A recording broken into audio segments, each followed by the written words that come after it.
And welcome back to Sports on Tap. It's our Ohio High School football coverage. Week 5 recap. It's the final countdown. Wow, that was And that's going to be the final time exceptionally you awful. sing. I have a velvety voice. That was exceptionally I was gonna mute him awful. after that. I got Barry White, baby. No, that was last Wow. week. Good call, Ed. Good call. And the mute button becomes I don't like effective. the mute. I don't like the power you have over there. Yep. Josh has a lot of power, actually. I know. Recognize He the controls power. the entire show and who says what. This should he be So, a does. free Hugh, exchange bye-bye. of ideas. Bye-bye. So, yeah, just like when it is when you talk about the Tigers. That's Yeah. it. That's That's right. it. I'm kneeling. Oh, okay. man, Well, he went there, Let's folks. All right, let's jumpstart to our game of the week in Week 5, good which call.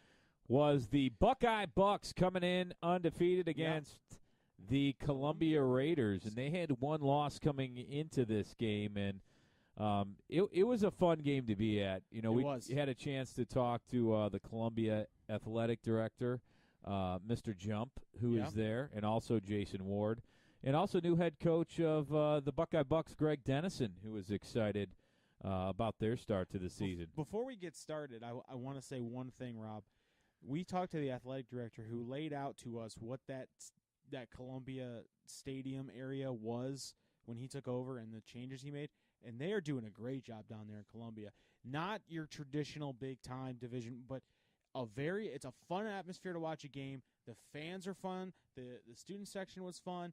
Buckeye traveled well. It was a fun game to be at, and it was a fun game to watch, too. Yeah, it's a smaller school, Columbia, and it's really off of 82 right there, close to When can you miss it? Strongsville here. Yeah. You But- drive about a half mile past it, and your GPS is yelling at you that you've passed it.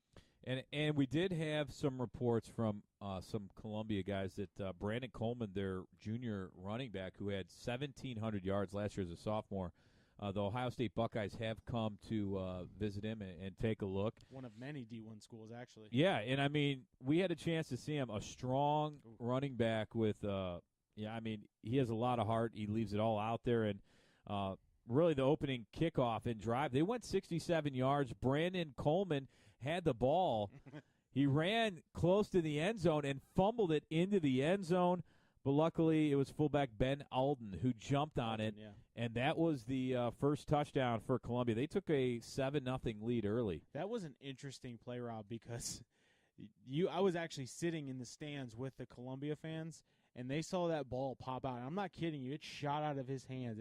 You could see It's it surprising. arc over, and you just saw 21 Ben Alton just, collapse on it. And they were like, fumble, oh, no. And they're like, oh, touchdown. And it was crazy up there. It went from, oh, my goodness, to holy cow, that's awesome, touchdown. And I think at that point, even the coaching staff's like, we really got bailed out there because Buckeye did a great job in really jarring that ball loose as he was going into the end zone.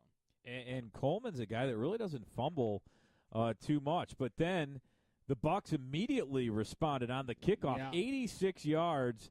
It was a touchdown from senior wide receiver Justin Kennedy, who, I'll tell you what, this kid is explosive. You want to talk about speed. He tied it up at 7 on that play, and nobody was touching him. No. I mean, he was very quick on that play, and he had some pretty big plays there in the first half. Yeah, I mean, he had that, and then he had, I believe, a 68-yard run from scrimmage around the outside. And you could see the problem that Columbia had all night, at least in the first half, was they were getting beat on the outside. I mean, anything on the outside, whether it was Kennedy, whether it was the quarterback Favre, whether it was Monaco or Beer, anytime they got to the outside, they were able to turn that corner and get vertical quickly. And if you talk to the Buckeye Bucks coaching staff, that's what they wanted to do.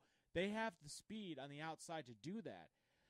Columbia was really having a hard time setting the edge and keeping the edge. And when they did do that, man, Favre was able to run right up the middle, and they're opened up. I mean, credit to Buckeyes' offensive coordinator who called a magnificent offensive playbook there in the first half, because anything he dialed up on the outside was getting chunk yardage. It wasn't 5-yard, 10 yards. It was 15 yards and running out of bounds. Yeah, and I mean, and it actually was a 68-yard touchdown run by Kennedy. It was 14-7 there, and then Columbia would fumble on the next kickoff where the Bucks would capitalize, and it was a 5-yard touchdown run by Favre. It was 21-7, but then Columbia was able to get back with a few great runs by Brandon Coleman, one for 20 yards and 34. It was 21-14 at the end of the first quarter. That was just the first quarter. That many points in the first quarter. It was a very entertaining quarter, and it was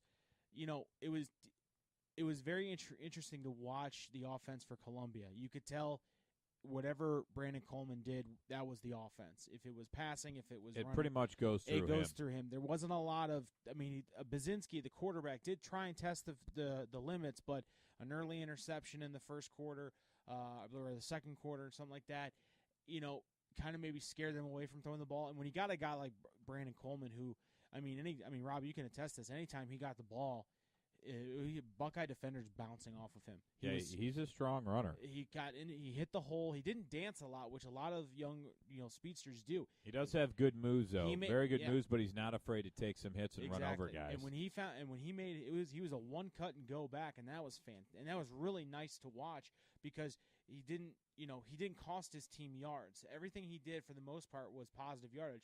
Now, granted, Buckeye was able to stiffen a little bit in the second quarter and kind of control that, but you cannot give a team like Buckeye an opportunity like they did on they were attempting to go away from Coleman in the kicking game, and unfortunately, they called it a fumble kickoff.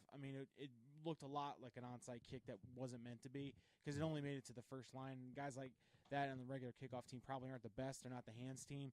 So, it was you don't want to put it on a kid like that who probably wasn't expecting the ball to come to him at all, and he misses it. And Buckeye was opportunistic, and that's what they did.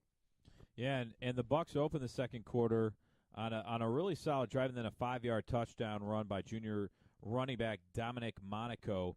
It was 28-14. The Bucks led. The Raiders, though, they were able to get a late touchdown from Brandon Coleman in the second half. They mixed the extra point, and actually at half it was 28-20. Then in the second half, with the ball, it was it was really all Buckeye in the second half. And give credit to their defense. It was Adam Favre who added a touchdown in the third quarter and then early in the fourth. And Austin Burr added a 62-yard touchdown run late in the fourth quarter.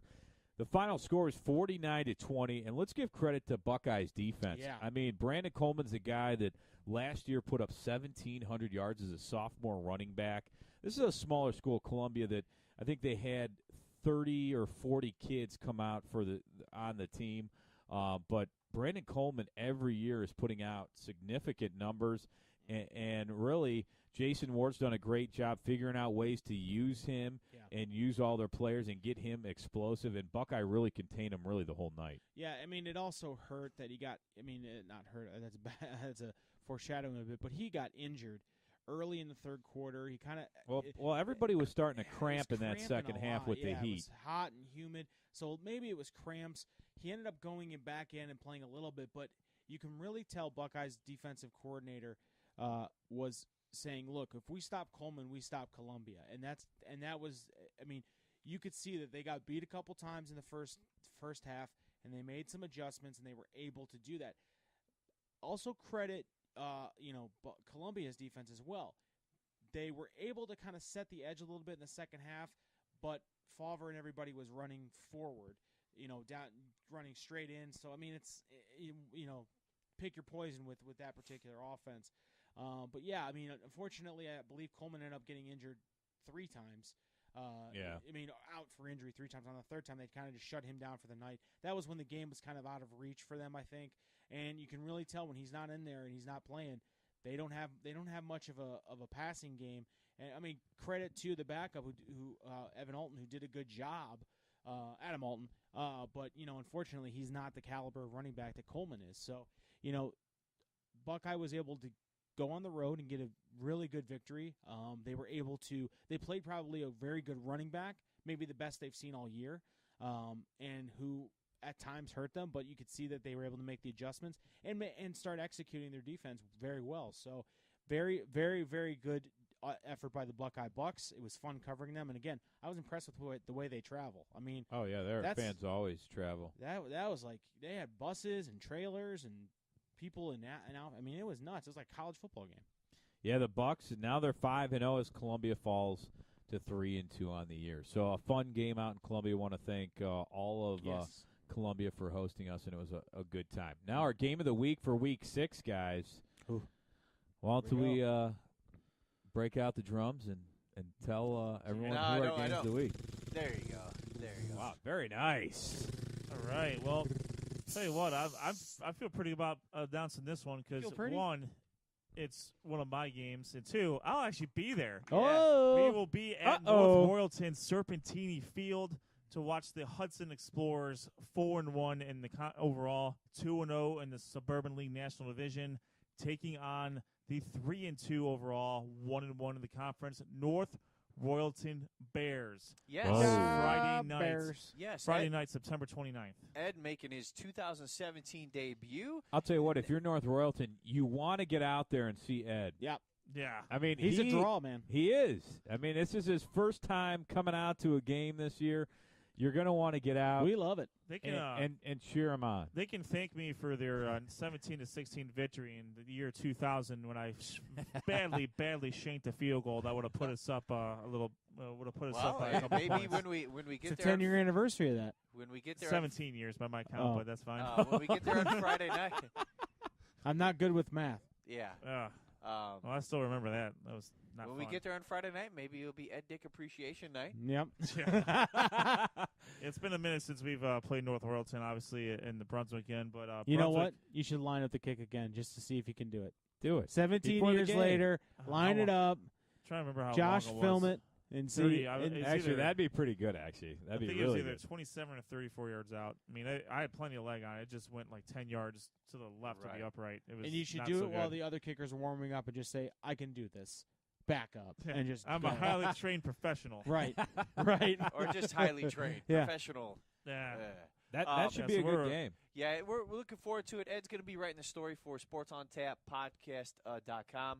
I will be there doing updates from the sidelines on social media. Follow us at SOT Podcast. Now, we have a little bit of a treat. A little surprise.